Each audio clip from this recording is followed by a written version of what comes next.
SRTEPC अब मेटेक्सील के नए नाम से और नए लोगों के साथ पहचानी जाएगी। टेक्निकल टेक्सटाइल क्षेत्र में 24 कंपनियों को दिया गया निर्यात अवार्ड।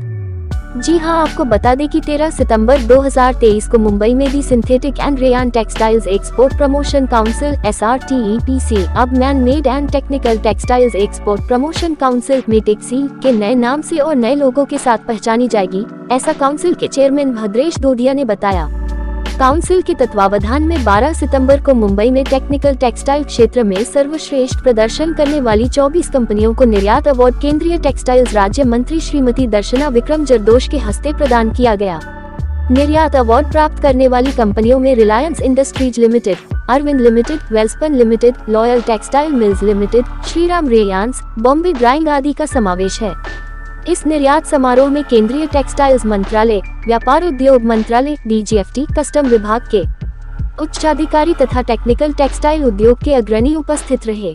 निर्यात अवार्ड समारोह के साथ growing opportunities in technical textiles विषय पर सम्मेलन का आयोजन किया गया। इसमें पैनल चर्चा का आयोजन भी किया गया, जिसमें भारतीय टेक्निकल टेक्सटाइल्स क्षेत्र के अग्रणियों और सरकारी अधिकारियों ने पैनलिस्ट के रूप में अभिमत व्यक्त किए। समारोह की मुख्य अतिथि और केंद्रीय टेक्सटाइल राज्य मंत्री श्रीमती दर्शना जरदोश ने मेटेक्सील के चेयरमैन भद्रेश दोदिया ने कहा कि टेक्निकल टेक्सटाइल्स क्षेत्र में भारत इस समय विकासशील चरण में है। उसके बावजूद अल्प समय में ही भारत इस क्षेत्र में विश्व के अग्रणी उत्पादक और निर्यातक देशों में स्थान प्राप्त कर लेगा। उन्होंने सरकार से और टेक्निकल टेक्सटाइल प्रोडक्ट को शामिल करने के लिए HS कोड नोटिफाई करने का अनुरोध किया। समारोह की मुख्य अतिथि और केंद्रीय टेक्सटाइल राज्य मंत्री श्रीमती दर्शना जरदोश ने कहा कि टेक्सटाइल क्लॉथिंग का निर्यात 2030 तक में $100 अरब तक पहुंचने का जो लक्ष्य है, उसे हासिल करने में मेटेक्सील महत्वपूर्ण भूमिका अदा कर सकेगी।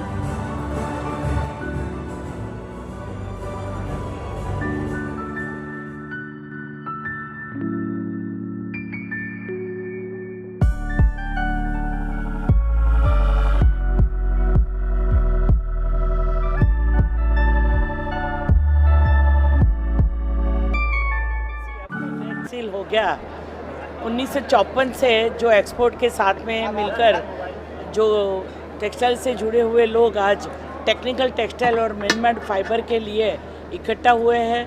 आज बहुत सारे 12 सेक्टर जो है, जिसमें ग्लोबल में भारत को जाने के लिए माननीय प्रधानमंत्री जी की सोच के साथ में टेक्सटाइल मिनिस्ट्री ने जो इनिशिएटिव लिए हैं, आज उनके साथ में जो लोग जुड़े हैं, आज उनको अवार्ड देने का काम हुआ।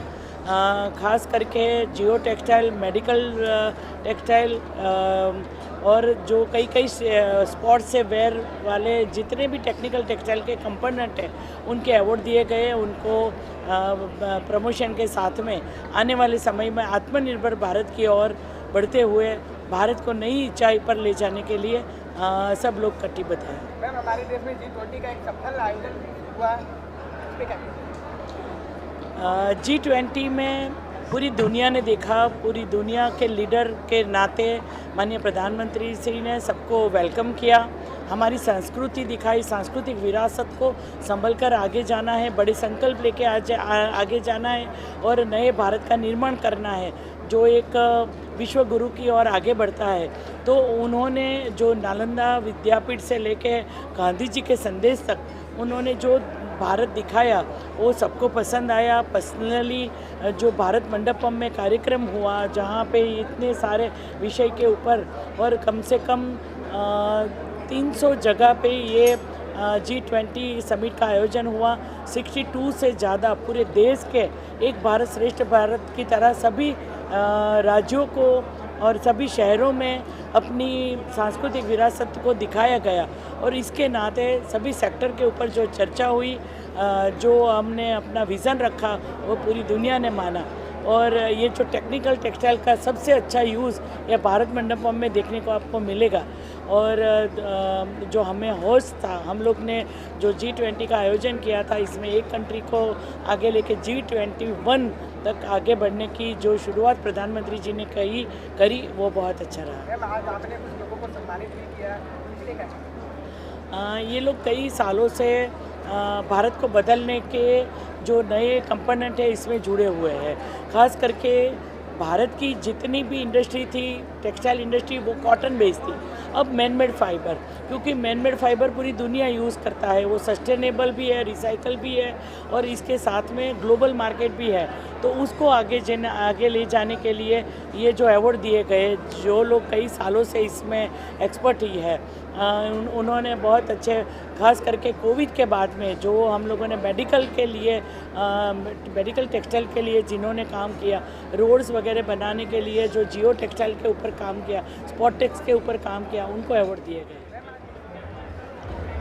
आई थिंक ये पहला ऐसा आयोजन हुआ है जो टेक्निकल टेक्सटाइल एक्सपोर्टर्स को रिकॉग्निशन मिले, और ये मुमकिन हो पाया है बिकॉज मिनिस्ट्री ऑफ टेक्सटाइल का समर्थन मिला है हमें।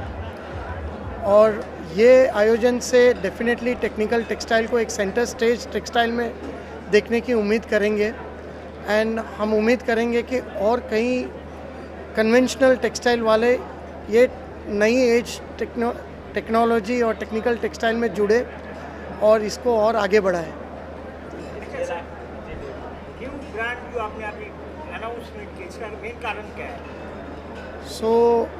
आज आप देख रहे हैं कि टाइम बहुत बदल रहा है, काफ़ी फास्ट बदल रहा है। हमारा जो नाम ग्रहण हुआ था 1954 में, तभी समय MMF का कुछ और था। Over the period of time industry काफ़ी चेंज हो चुकी है। अब हमारा पहले नाम देखेंगे तो वो था synthetic and rayon export promotion council. आज पूरे वर्ल्ड में सिंथेटिक एंड रेयॉन का ग्रहण ज़्यादा यूज़ नहीं होता है। आज हम MMF यानी मैन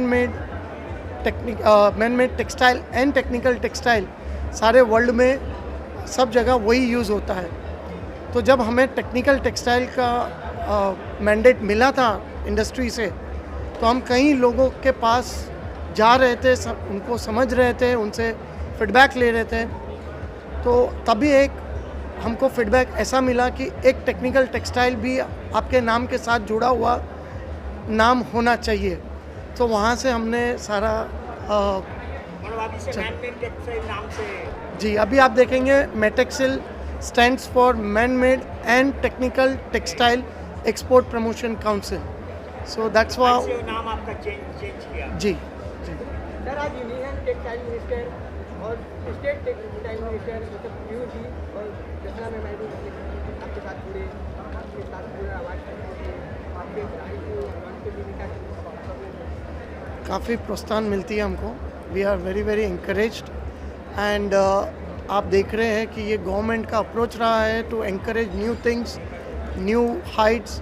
सो ये जब हमने उनको आइडिया शेयर की तो उनके वहाँ से इतना इंकरेजमेंट मिला, कई एक क्षण भी हमको ऐसा नहीं लगा कि हम पुराने नाम से अगर नए नाम में जाएंगे तो वो एक कहीं बैकफायर ना हो जाए। उनका हमेशा एक सपोर्ट रहा है हमारे पे और रहता रहेगा। सो हम काफ़ी लकी है कि हमें ऐसे मिनिस्टर मिले हैं इंडस्ट्री में जो हमको मार्गदर्शन देते रहे। सर, अगर हम टेक्सटाइल मिलने की बात करें तो हमारे देश की जो GDP है उसमें अहम भूमिका निभाती है टेक्सटाइल, उसके लिए क्या? आज टेक्सटाइल हम सब जानते हैं कि सबसे दूसरा बड़ा एम्प्लॉयमेंट का साधन है। कहीं गांव, कहीं शहर इसमें जुड़े हुए हैं, और वर्ल्ड में आप देखेंगे तो टेक्सटाइल एक ऐसी चीज़ है जिसमें रिसेशन लेट आता है और सबसे पहले ख़त्म होता है, क्योंकि लोग जो पहले बाहर निकलेंगे तो वो टेक्सटाइल खरीदेंगे। तो टेक्सटाइल आने वाले समय में काफ़ी अच्छा ग्रोथ है, काफ़ी बड़ा ग्रोथ है। अभी जो नई टेक्नोलॉजीज़ आई है टेक्सटाइल में, वो हमें नए पीढ़ी को और उसका करके उसको अडेप्ट करके टेक्सटाइल को और आगे बढ़ाएंगे और ज़्यादा एम्प्लॉयमेंट क्रिएट करेंगे।